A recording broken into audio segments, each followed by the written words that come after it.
Hello friends, welcome back to my YouTube channel. आज मैं करने वाला हूँ हाल ही में मूवी द नन पार्ट 2 को एक्सप्लेन। तो चलिए सीधा चलते हैं मूवी की स्टोरी पर। मूवी की शुरुआत होती है 1956 में फ्रांस के टेरेस्कोन चर्च से, जहाँ पर हम एक बच्चे को देखते हैं जो एक चर्च में जाता है जिसका नाम जैक था। वहाँ वो फादर से मिलता है। फादर जैक को नीचे से वाइन लाने के लिए कहते हैं। फादर चर्च में प्रे करते हैं, जिसके बाद फादर जैक से वाइन नीचे रखने के लिए कहते हैं। जब वो वाइन नीचे रखने के लिए जाता है तब उसको वहाँ कुछ अजीब लगता है और वो बॉल को किक करता है, पर बॉल उसके पास वापस आ जाती है। जिसके बाद वहाँ रखी वाइन की बोतल टूट जाती है और वो वहाँ से डरकर भाग जाता है और फादर के पास जाकर बताता है यहाँ पर कोई है। और फादर को भी चर्च से आवाज आने लगती है। फादर जैक के साथ जब चर्च में चेक करने के लिए जाते हैं तब चर्च की सारी कैंडल्स बुझ जाती हैं और फादर को कोई शैतानी शक्ति हवा में उड़ाकर जिंदा जला देती है और वो जैक के सामने जिंदा जलकर मर जाते हैं। उसके बाद हम एक आदमी को चर्च से बाहर जाते हुए देखते हैं जिसकी परछाई नन के जैसी थी, मतलब कि वो इंसान शैतान वेलक के वश में था।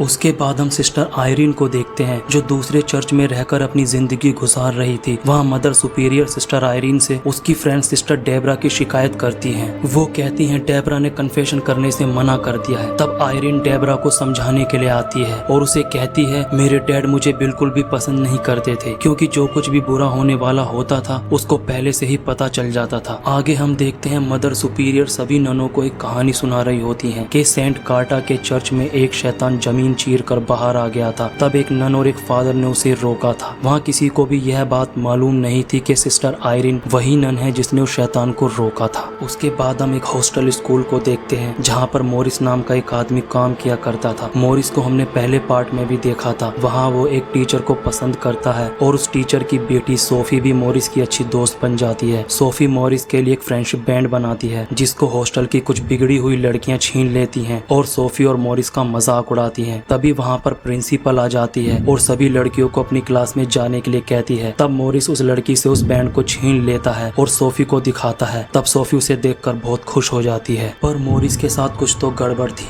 क्योंकि वो अजीब अजीब हरकतें किया करता था। एक दिन एक लड़की स्कूल में सामान रखने के लिए आती है। वो मोरिस को अजीब हरकतें करता देखती है और डर कर भागने लगती है। तभी मोरिस से शैतान नन निकल कर उस लड़की को बड़ी बेरहमी से मार देती है। और एक रात को जब सिस्टर आयरीन सपना देख रही होती हैं तब वो सपने में मोरिस को देखती हैं जो उनसे मदद मांग रहा था और वो शैतान के वश में था। आयरीन तब घबरा कर उठ जाती है और उसकी नाक से खून निकलने लगता है। अगले दिन सिस्टर आयरीन से मिलने कार्डिनल आए हुए होते हैं, जहाँ वो बताते हैं दुनिया के अलग अलग चर्चों में फादर और ननों को कोई शैतान बड़े खौफनाक ढंग से मार रहा है, जिसमें से एक केस फ्रांस के फादर का भी होता है जिनको हमने मूवी की शुरुआत में देखा था, जिनको जिंदा जला दिया गया था। कार्डिनल बताते हैं इन सभी घटनाओं का संबंध सेंट कार्टा वाले चर्च के शैतान से है और सिस्टर को इस केस की तहकीकात करने के लिए कहते हैं और कहते हैं तुम ही हो जिसने पहले भी उस शैतान का सामना किया था और उसको रोका था। वहाँ पर सिस्टर डेबरा भी होती है जिसको आयरीन के बारे में सब पता चल जाता है। अगले दिन सिस्टर आयरीन फ्रांस के लिए निकल जाती है और तब डेबरा भी उसके साथ जाने लगती है। वहाँ स्कूल में शैतान लड़कियां सोफी से माफी मांगती है और उसको अपने साथ एक गेम खेलने के लिए कहती हैं और उसको एक बंद पड़े चैपल में ले जाती है जहाँ किसी को भी जाने की इजाजत नहीं थी। वहाँ चैपल में खिड़की पर एक बकरे की तस्वीर बनी होती है। वो उसके साथ एक गेम खेलती है और कहती है तुम्हें यहाँ खड़े रहकर उस बकरे की आंख में देखना है। वो आंख शैतान की है। अगर तुमने उस बकरे की आंख से जरा भी ध्यान हटाया तो वो शैतान तुमको आकर मार देगा। तब वो लड़कियां वहाँ से भाग जाती हैं। जब सोफी पीछे मुड़कर देखती है तो खुद को वहाँ अकेले पाती है और वो लड़कियां दरवाजे को बंद कर देती हैं। तब वहाँ शैतान सोफी पर हमला कर देता है। मोरिस उसको आकर बचा लेता है। मोरिस उन लड़कियों को डांटता है तो वो डर कर वहाँ से भाग जाती हैं और सोफी की मदर आकर सोफी को अपने साथ ले जाती है। आगे हम देखते हैं दोनों नन टेरेस्कोन चर्च पहुँच गई हैं जहाँ पर फादर को जिंदा जलाया गया था। तब दोनों सिस्टर फादर के कमरे में जाती हैं जहाँ पर सेंट लूसी की तस्वीर लगी हुई थी, जहाँ पर आयरीन बताती है सेंट लूसी को काफिरों ने मार दिया था और जला दिया था, पर वो जली नहीं। मरने से पहले काफिरों ने उनकी आंखें निकाल ली थी। चर्च की सिस्टर आयरीन को उस बच्चे जैक के बारे में बताती है जो उस दिन फादर के साथ था और सिस्टर बताती है कि यहाँ एक हेल्पर भी काम किया करता था जो हादसे के अगले दिन यहाँ से चला गया था। उसे घूमने का बहुत शौक था, जो रोमानिया से यहाँ आया था, जिसका नाम मोरिस था और उसके दोस्त उसे फ्रेंच ही कहते थे। मतलब मूवी की शुरुआत में चर्च के बाहर जिस आदमी को हमने देखा था वो मोरिस था। उसके बाद आयरीन डेबरा को बताती है सेंट कार्टा में जब वो शैतान के वश में थी तब मोरिस उसकी मदद के लिए वापस आया था और तभी शैतान ने उसके उसके शरीर पर कब्जा कर लिया होगा। स्कूल में टीचर मॉरिस को थैंक यू बोलती है उसकी बेटी की हेल्प के लिए। मॉरिस टीचर से पूछता है कि वो चैपल बंद क्यों है। टीचर बताती है प्रिंसिपल का बेटा बमबारी में वह मारा गया था, इसलिए वो चैपल को बंद रखती हैं। वहीं मॉरिस को सोफी विंडो से देख रही थी, पर अचानक से वो खड़ा होकर ऊपर की तरफ देखे जा रहा था। सोफी को यह देखकर थोड़ी हैरानी होती है, पर उसकी क्लास का टाइम हो जाता है। दोनों सिस्टर होटल में जाती हैं। आयरिन मैनेजर से कहती है मेरा यहाँ पर रूम बुक होगा, जिस पर मैनेजर आयरिन को चेक करके बताता है आपके नाम से यहाँ कोई भी रूम बुक नहीं है। डेब्रा कहती है मैं इनसे बात करती हूँ। आयरिन तब होटल से बाहर आ जाती है। तब उसको वहाँ कुछ बच्चे खेलते हुए नजर आते हैं। उन बच्चों में उसे जैक वहाँ मिलता है। सिस्टर उससे बात करने लगती है, पर जैक दूसरे बच्चों के साथ भागकर वहाँ से चला जाता है। तब सिस्टर आयरिन भी उसके पीछे भागती है, पर जैसे ही वो थोड़ा आगे जाती है उसको वहाँ एक भी बच्चा नजर नहीं आता। वो काफी हैरान हो जाती है। जैसे ही वो आगे जाती है उनको जैक फिर से नजर आता है और वो उसका पीछा करते हुए एक टनल में पहुंच जाती है, जहाँ दीवार पर काफी सारी बुक लगी हुई होती हैं और अचानक ही सभी किताबों के पन्ने अपने आप पलटने लगते हैं और उनसे नन की तस्वीर बन जाती है, जिसको देखकर आयरिन घबरा जाती है और किताबों से निकलकर वो नन उसका गला दबा देती है। तब आयरिन को एक विजन दिखाई देता है, जिसके अंदर एक आदमी सेंट लूसी की आंखों को चाकू से फोड़ रहा था और उसको सेंट लूसी की आंखें भी दिखाई देती हैं, जो एक गोल बॉक्स में थी। जिसके बाद आयरिन टनल में बेहोश होकर गिर जाती है। उसकी फ्रेंड डेब्रा वहाँ आती है और उसको होटल ले जाती है। जब आयरिन को होश आता है तो वो डेब्रा को बताती है कि उस शैतान ने मॉरिस को वश में कर रखा है, एक पुराने अवशेष को ढूंढने के लिए। जिस दिन वो उसको मिल गया वो मॉरिस को मार देगा। डेब्रा बताती है मुझे एक जैक नाम का लड़का मिला था जो मुझे एक पैकेट देकर गया है। आयरिन पैकेट को खोलती है तो देखती है उसमें से एक लॉकेट निकलता है जो उस मरे हुए फादर का था। उस लॉकेट पर एक निशान बना होता है, जिस पर आयरिन कहती है इसका पता लगाने के लिए हमें कैथोलिक लाइब्रेरी जाना होगा। अगले सीन में हम देखते हैं प्रिंसिपल को स्कूल में कोई आवाज सुनाई देती है। जब वो चैपल के पास देखने के लिए जाती है तो उनको वहाँ मॉरिस खड़ा मिलता है। वो उसको वहाँ से जाने के लिए कहती है और उसको तब चैपल में से आवाज सुनाई देती है। वो चैपल का लॉक खोलकर अंदर आ जाती है, जहाँ चेक करने पर उसको उसका बेटा नजर आता है। वो जैसे ही उसके पास जाती है वो उस पर हमला कर देता है, जहाँ वो नीचे गिर जाती है और उसके ऊपर एक भारी लोहे का लॉक आकर गिर जाता है, जिससे उसकी वहीं पर मौत हो जाती है। सुबह जब टीचर चैपल में आती है तो उसको वहाँ उनकी लाश दिखाई देती है, जिसको बाद में हॉस्पिटल वाले ले जाते हैं। दोनों सिस्टर लाइब्रेरी में जाती हैं, जहाँ लाइब्रेरियन उनको लॉकेट देखकर बताता है यह एक पारिवारिक चिन्ह है जो सेंट लूसी के परिवार से है। तब सिस्टर आयरिन समझ जाती है कि वो शैतान क्या चाहता है, उसे सेंट लूसी की आंखें चाहिए। जिस पर डेब्रा कहती है वो शैतान आंखों का क्या करेगा। तब लाइब्रेरियन बताता है हम जिस शैतान की बात कर रहे हैं असल में वो एक फरिश्ता था जिसे ईश्वर ने नकार दिया और उससे उसकी सारी शक्तियां छीन ली। आयरिन कहती है मतलब उस शैतान को अपनी शक्तियां वापस चाहिए जो उसे सेंट लूसी की आंखों से मिल सकती हैं। तब लाइब्रेरियन आयरिन से कहता है अगर वो आंखें तुम्हारे हाथ लग गई एक हथियार का काम करेगी जो शैतान को नर्क में वापस भेज देगी, और शैतान के हाथ लग गई तो कयामत आ जाएगी। वो उनको बताता है ये आंखें आखिरी बार एक सन्यासी के पास देखी गई थी, जिसने उनको एक ईसाई मठ में दफना दिया था और उस जगह को एक वाइन कंपनी को बेच दिया गया और अब उस जगह पर एक बोर्डिंग स्कूल है। तब दोनों सिस्टर स्कूल के लिए निकल पड़ती हैं, जो वहाँ से 1 घंटे की दूरी पर था। आयरिन डेब्रा को बताती है मेरी मोम बहुत ज्यादा धार्मिक थी, जिनको गॉड अलग अलग तरह के दृश्य दिखाते थे जैसे मुझे दिखाते हैं। मेरे डैड ने उन पर भरोसा नहीं किया और उनको पागल खाने भेज दिया, जिसके बाद मैंने उनको कभी नहीं देखा। आगे हम देखते हैं मॉरिस अपने घर पर होता है और सोफी से बात कर रहा होता है। तब वो टीचर के साथ डांस कर रहा होता है तो उसकी तबीयत खराब होने लगती है और तब वो नीचे बैठ जाता है। सोफी के पीछे एक तस्वीर होती है जो उस शैतान नन में बदल जाती है, जिसमें से शैतान निकलकर चिल्लाता है। सोफी तब बहुत डर जाती है। मॉरिस उन दोनों को लेकर वहाँ से भागने लगता है। तब तक वहाँ दोनों सिस्टर भी पहुँच जाती हैं। मॉरिस आयरिन को देखकर पहचान जाता है और टीचर को कहने लगता है ये मेरी दोस्त है, ये हमारी मदद करेगी। आयरिन मॉरिस से कहती है दूर हटो इन लोगों से। तब आयरिन मॉरिस को बताती है शैतान तुम्हारे अंदर है। तब मॉरिस काफी घबराने लगता है और कहता है ऐसा नहीं हो सकता। तब उसका शरीर अकड़ने लगता है और देखते ही देखते वो शैतान में बदल जाता है और चैपल की तरफ जाने लगता है। तब दोनों सिस्टर उसे रोकने की कोशिश करती हैं, पर वो दोनों पर हमला कर देता है। तब सिस्टर आयरिन उसको क्रॉस से रोकने की कोशिश करती है, जिसके बाद वो कमजोर पड़ने लगता है। डेब्रा तब उसके सर पर एक डंडा मार देती है, जिससे वो बेहोश होकर नीचे गिर जाता है। तब दोनों सिस्टर मिलकर उसको रस्सी और जंजीर से बांध देती हैं। दोनों सिस्टर टीचर और उसकी बेटी के पास आती हैं और उस चैपल की तरफ जाती हैं, जहाँ वो सेंट लूसी की आंखों लड़कों को ढूंढने लगती हैं। तब वो उसी विंडो की तरफ पहुंच जाती है जहां सोफी उनको बोलती है उस बकरे की आंखों में मत देखना, क्योंकि उसकी आंखों से रोशनी पड़ने पर चमकने लगती है। तब आयरिन डेबरा को विंडो के दूसरी तरफ टॉर्च से रोशनी दिखाने को कहती है। तब बकरे की आंख से एक लाल लाइट निकलती है जिसका पीछा आयरिन करती है तो उसको एक जगह मिलती है और वो उस जगह को खोदना शुरू कर देती है। तभी मोरिस रस्सी और जंजीरों को खोलकर आजाद हो जाता है। तब सोफी विंडो पर देखती है, वहाँ से उस बकरे की तस्वीर गायब हो गई थी। उस जगह को खोदने पर आयरिन को एक बॉक्स मिलता है जिसके अंदर सेंट लूसी की आंखें होती हैं। जब डेबरा वापस आने लगती है तो उसको वहाँ एक लड़की मिलती है जो उसको बताती है बाहर से कुछ आवाज आ रही थी। तब डेबरा चारों तरफ टॉर्च से देखती है। तब उसको वहाँ बकरे की शक्ल का शैतान नजर आता है जिसे देखकर वो काफी डर जाती है और वो शैतान दौड़ते हुए उस लड़की की तरफ आता है।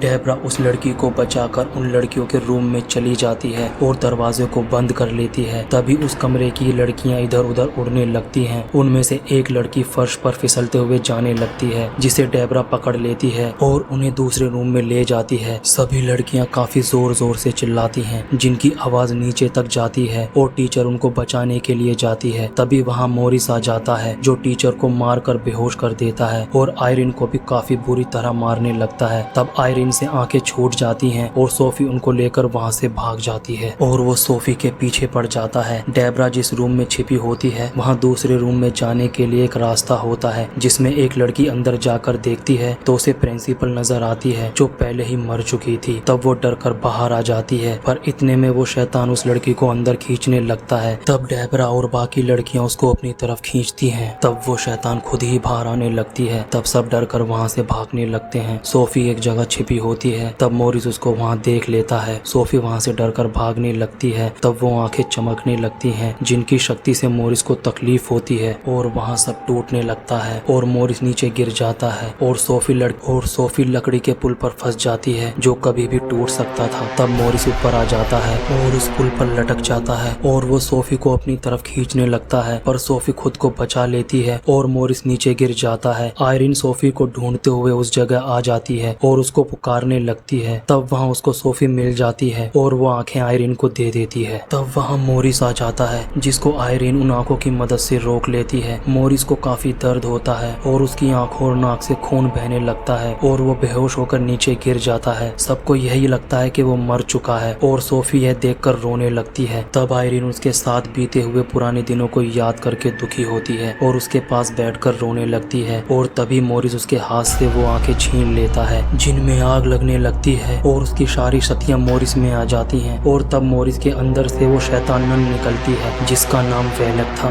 दूसरी तरफ सारी लड़कियां टीचर के साथ जाने लगती हैं। तब उनको वहाँ बकरे वाला शैतान मिलता है जिसे देखकर सब वहाँ से भागने लग जाते हैं। तब वो शैतान नन डेबरा को एक मोटी जंजीर से पकड़ लेता है और आयरिन को ऊपर हवा में उड़ा देता है। दूसरी तरफ वो बकरे के रूप वाला शैतान उन लड़कियों पर हमला कर रहा होता है जिसमें एक लड़की घायल हो जाती है, जहाँ से वो भागकर उसी चैपल में पहुँच जाते हैं जहाँ वो बकरे वाली विंडो थी। तब वो शैतान आयरिन को हवा में उड़ाकर जलाने लगती है जिससे आयरिन बुरी तरह दर्द से चिल्लाने लगती है जिसे देख शैतान को बहुत खुशी होती है। तब आयरिन को अपनी माँ का विजन आता है जिसमें वो उससे कहती है मैं हमेशा तुम्हारे साथ हूँ। तब आयरिन की आग बुझ जाती है और वो नीचे गिर जाती है जिसे डेबरा बचाकर थोड़ा साइड में ले जाती है और आयरिन को कहती है यह एक चमत्कार था। तब वो वहाँ वाइन को गिरता हुआ देखते हैं। सोफी वहाँ से भागने लगती है। तब वो शैतान उसको लकड़ियों के बीच में कैद कर देता है और डेबरा और आयरिन को भी कैद कर देता है और मोरिस सोफी को मारने के लिए आता है। तब आयरिन डेबरा को प्रार्थना करने के लिए कहती है और कहती है हम इस वाइन को प्रार्थना से जीसस के लहू में बदल सकते हैं और दोनों सिस्टर प्रार्थना करने लगती हैं। तब सारी वाइन खून में बदल जाती है और उस शैतान के ऊपर गिरने लगती है जिससे वो शैतान जलने लगता है। तब वो बकरा भी विंडो में वापस आ जाता है और वो शैतान जल जाता है और मोरिस ठीक हो जाता है। मोरिस ठीक होने के बाद अपने लगाए हुए टमाटरों को देखता है। तभी सोफी वहाँ आ जाती है जो मोरिस को गले लगा लेती है। मोरिस उससे माफी मांगता है। तब मोरिस वहाँ से टीचर और सोफी के साथ जाने लगता है। तब मोरिस आयरिन को पीछे मुड़कर देखता है और अपने मन में सर को हिलाकर उसको शुक्रिया कहता है। इसी के साथ मूवी खत्म हो जाती है।